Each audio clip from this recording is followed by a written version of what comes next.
Hi, this is Lindsay, and welcome back to January's Junk Journal project with me. And we are doing the Vintage Music and Roses 5x7 journal. We've already decorated the cover, so today we're going to assemble the signature with the pages and sew it in and get our eyelet in, ready for the tassel, which will be our next episode. Okay, so if you bought this kit, then pull out your pages. If not, we're putting in 10 pages.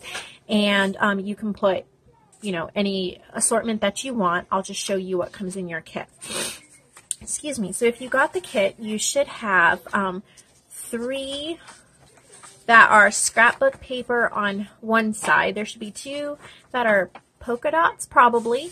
Not everybody gets exactly the same thing. And then 1 that comes from a hot buy paper pad from Michaels. It's called Sophisticated Neutrals, and there's different ones. So most of you probably got something like that. And then on the other side, I printed vintage music or vintage rose advertisements or something like that.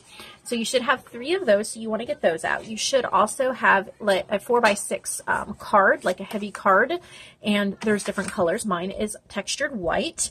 You should have a grade book page that has the where the spiral was ripped out.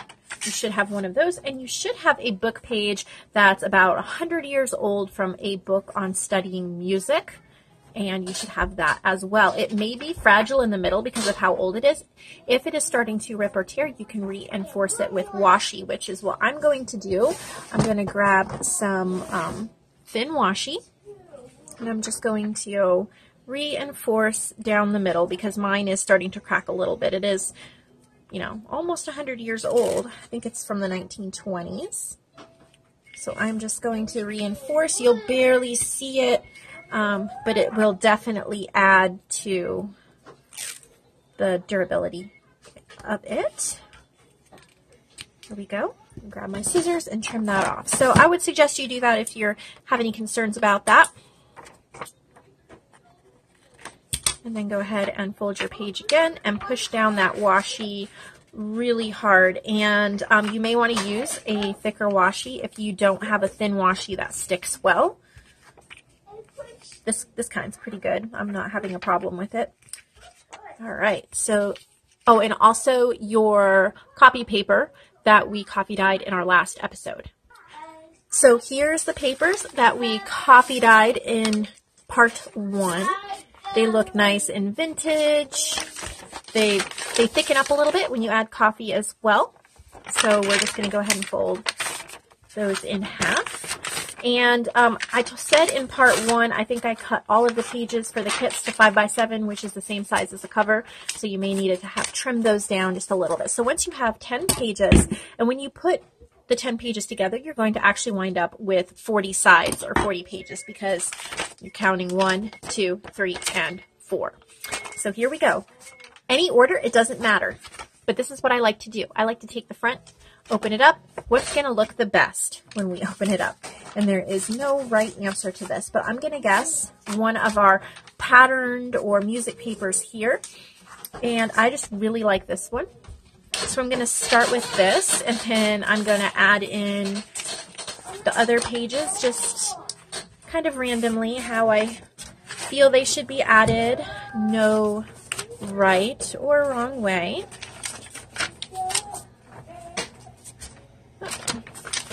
You just set them all in. If you see my videos, you've seen me do this often enough. And then that's going to go right there in the middle.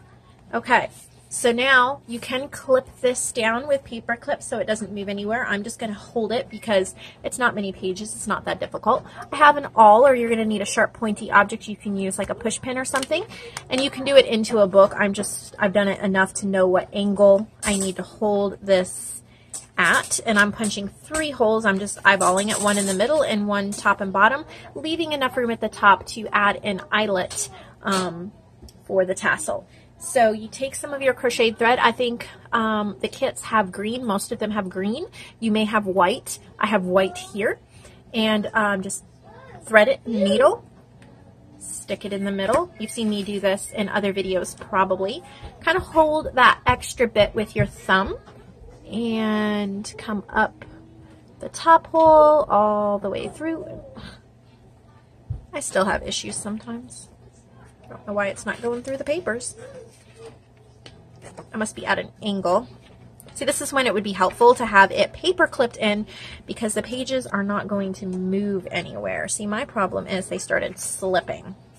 I almost always paper clip in the bigger journals, but 5x7 is like right in between. I know I'm going kind of quickly here, but I have done this multiple times. You can watch it again if you need to.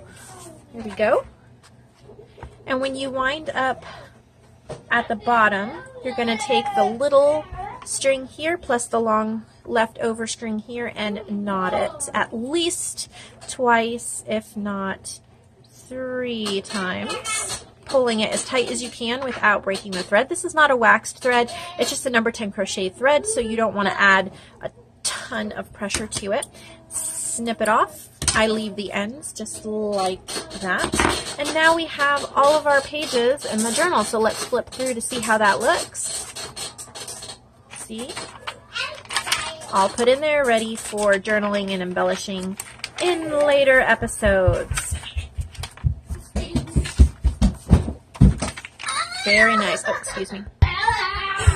My 3-year-old fell down and bumped his knee. Okay, I'm back. So that's as far as we've gotten. Let's go ahead and add our eyelet and we'll be done with this part and we'll be making our tassel in the next episode. Okay, so I have a Crop-A-Dile. I'm just using the small punch. It's the 1/8, I think.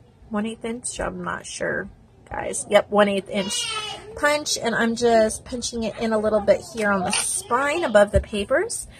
Everyone in your kit should have gotten a mini eyelet, which you're going to pop right in there.